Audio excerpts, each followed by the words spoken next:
नमस्कार जय Jagannath Shri education Odia YouTube channel को आपण मानक समस्त को स्वागत।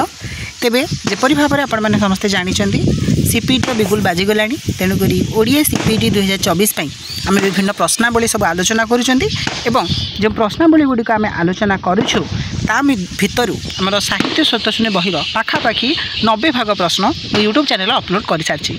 बर्तमान साहित्य ज्ञानकोश जो बहीटी अच्छी तेज से ज्ञानकोश बहिर किसी प्रश्न को आम आलोचना करूँ। तेणुक भिडियोटी को प्रथम शेष जाए देखूँ।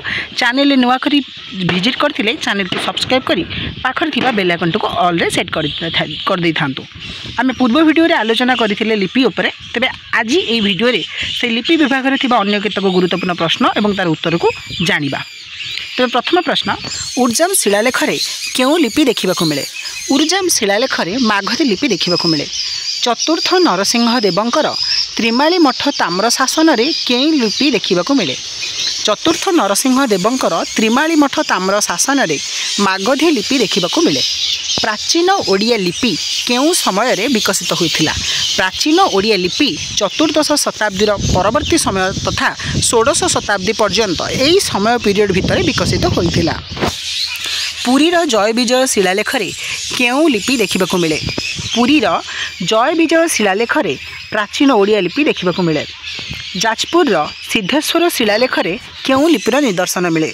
जाजपुर सिद्धेश्वर शिलालेख प्राचीन ओडिया लिपिर निदर्शन देखा मिले। आधुनिक ओडिया लिपि को मुख्यतः केते भाग में विभक्त करा जाइछि और ताहा कौन कौन? आधुनिक ओडिया लिपि को मुख्यतः दुई भाग में विभक्त करा जाइछि यथा करणी लिपि एवं पाठशाला रे व्यवहृत होउथबा लिपि। करणी लिपि केउंठी व्यवहृत हुए?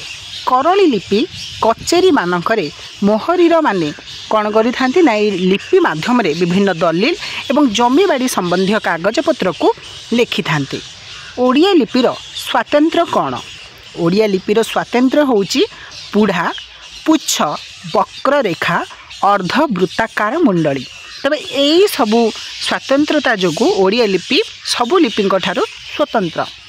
डॉक्टर खगेश्वर महापात्र ओडिया वर्तुल लिपिर केउं लिपि सह सामंजस्य थिबा कथा कहिसंती। तेबे पिला माने एई प्रश्न रे बहुत गुरुत्वपूर्ण जो माने यूजीसी नेट पई प्रिपेयर होछ एतको निहाती नोट डाउन करके रखिबो के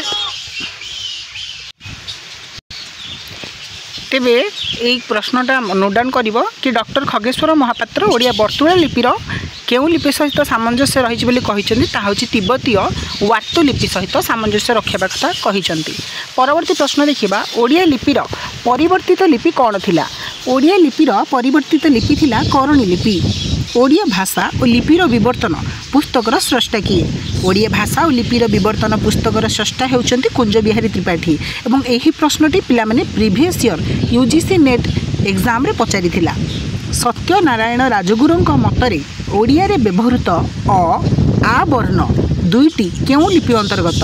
सत्यनारायण राजगुरुंक मतरे ओडिया रे व्यवहृत होइथबा अ स्वर वर्ण एवं आ स्वर वर्ण दुईटी तामिल बटेलेतु बा बटेलेरु लिपि सहित सामंजस्य रखिछि बा तांको अंतर्गत।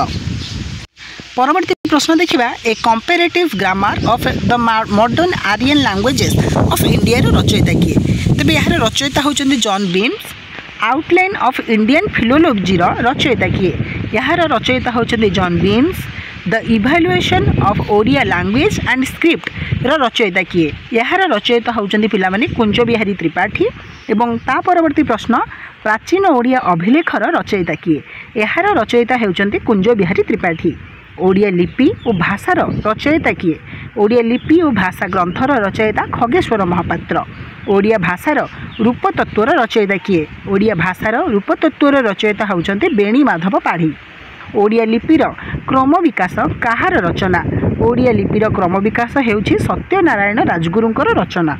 ओडिया लिपि भाषा और साहित्यर रचयिता किए? ओडिया लिपि भाषा और साहित्यर रचयिता होचंती नीलमणि मिश्र। तेबे पिला माने एही वीडियो रे आमे लिपि विभाग रे थिबा केतक गुरुत्वपूर्ण प्रश्न एवं तार उत्तर सबको आलोचना कलु। तेबे आशा करिबि जे एही वीडियो रे आलोचित होइथिबा विभिन्न प्रश्न एवं तार उत्तर गुड़िक आपण मानकर पढ़ापढ़ी रे किछि सहाय्य करिथिबो बा किछि हेल्पफुल होइथिबो। जदि हेल्पफुल लागि थाए तेबे वीडियो को लाइक करि देबो, सांग मानक सहित जेते पारछ सेते शेयर कर देबो, कारण पिले पाठ बांटिले ही बढ़ी थाए। ता सहित जो भाव में आम सहित बनाए रही बजाय रही पारी आमको सपोर्ट कर मात्रा रे सपोर्ट और भल पाया दे तेरे देखा आ गोटे नुआ भिडियो नुआ नुआ सब प्रश्न मान सहित तार उत्तर सहित तुमको परिचित कराइबार एक नुआ आशा एवं विश्वास को नहीं आउ थे गोटे नुआ भिडियो रे आम आलोचना करवा। तेरे से पर्यंत मत विदाय दिंतु रही। जय जगन्नाथ, वंदे उत्कल जननी।